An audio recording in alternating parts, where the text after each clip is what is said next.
विष्णु भगवान गए शंकर भगवान से मिलने के लिए गरुड़ पर सवार होकर के। तो जब गरुड़ पर सवार होकर गए तो गरुड़ महाराज कैलाश पर रुक गए, भगवान अंदर चले गए। तब तक क्या देखते हैं गरुड़ जी कि एक सुंदर पक्षी, इतना सुंदर, इतना उसका रूप है कि देख करके गरुड़ जी मोहित हो गए। बोले वाह, इस कैलाश के ऊपर इतनी सुंदर पक्षी, प्रभु की लीला विचित्र है। तब तक शनि महाराज आ गए। शनि महाराज भी भगवान से मिलने जा रहे थे, तो शनि की दृष्टि जो है उस पक्षी पर पड़ी। तो गरुड़ जी सोचे कि शनि की दृष्टि यमराज की दृष्टि पड़ी है, जरूर इस पक्षी का अहित होने वाला है, क्योंकि यमराज जिसको देख लेंगे उसको छोड़ेंगे नहीं। तो जब यमराज अंदर गए तो गरुड़ जी क्या किए कि उस पक्षी को उठाए, बोले कि अब इनके चंगुल से बचा देना है, और ले जाकर के कई योजन दूर पहाड़ पर रखाए, पहाड़ के गुफा में। कब यहाँ इसको कोई डर नहीं है, यहाँ यमराज नहीं आएंगे। और भाई गरुड़ की चाल ही गजब है, और तुरंत छोड़ करके और आ गए, आकर के अपना कैलाश पर बैठ गए।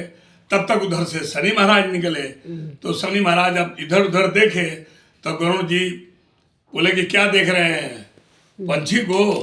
बोले हाँ। बोले क्या आपकी दृष्टि उस पर पड़ गई थी, इसीलिए मैंने उसको उठा करके उस पहाड़ के योजन पर बैठा दिया, अब वहां आपकी दृष्टि नहीं पड़ेगी। तो यमराज खूब जोर से हंसे, बोले कि मैं यही सोच रहा था कि इसकी मौत यहां से इतना योजन दूर एक सर्प के हवाले लिखी हुई है, और ये अभी यहाँ है, तो इतना जल्दी ये वहां कैसे पहुंचेगी? बोले कि बाप प्रभु तो आपकी लीला, और देखिए आपने उस पक्षी को काल के हवाले करके आ गए। अब जाइए देखिए वो पंछी को सर्प ने निगल गया है। तो मैं इसीलिए सोच रहा था और देख रहा था, और इसीलिए अभी मैं हंसा। तो कहने का मतलब है कि जो निश्चित है वो होगा, न उसको आप टाल सकते हैं न उसको मिटा सकते हैं।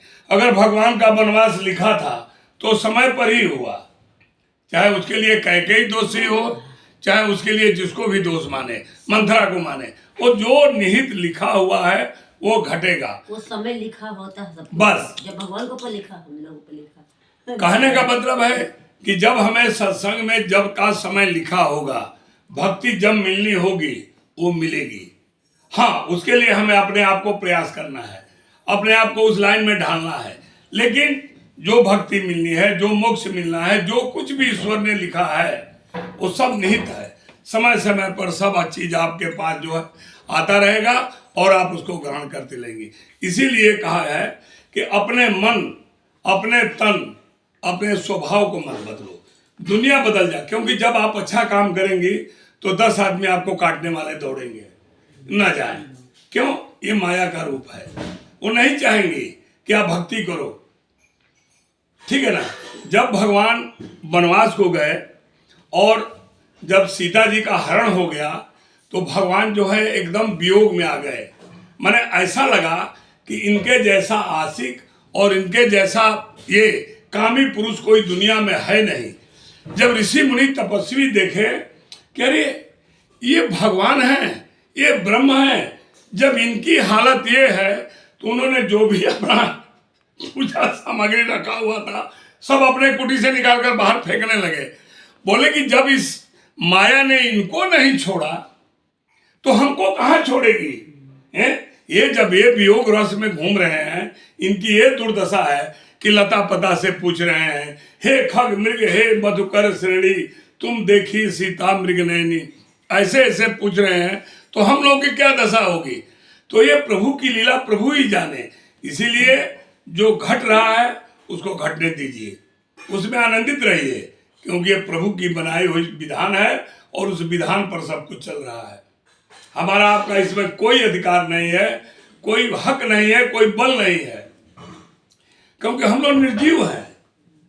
वो कैसे नचा रहे हैं, नाचना है, बस आनंदित रहना है। अगर हम ये सोचे हमने तो ये सोचा था और ये हो गया, तो इसका मतलब कि हम ऊपर वाले को बनाए हुए नियम को हम उल्लंघना कर रहे हैं, हम उससे प्रेम नहीं कर रहे हैं। अगर हम उससे प्रेम है तो ठीक है प्रभु, आप जो कर रहे हो सब मुझे मजा है, मुझे कोई तकलीफ नहीं है।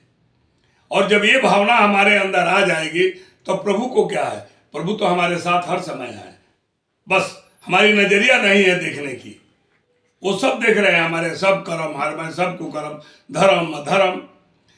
राम जी 11,000 वर्ष तक राज किए अयोध्या में, 11,000 वर्ष तक ये सब अपना विधि विधान, लेकिन वो 11,000 वर्ष के राज्य में ना तो कोई औरत विधवा हुई, ना कोई पुरुष जो बाप के सामने बेटा की मौत हुई, ना कोई रोगी रहा, ना कोई चोर हुआ, ना कोई लड़का लूला लंगड़ा पैदा हुआ। क्यों?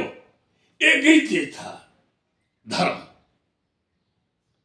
और वो धर्म सब में था, हर जाति जो थी वो अपने धर्म पर थी।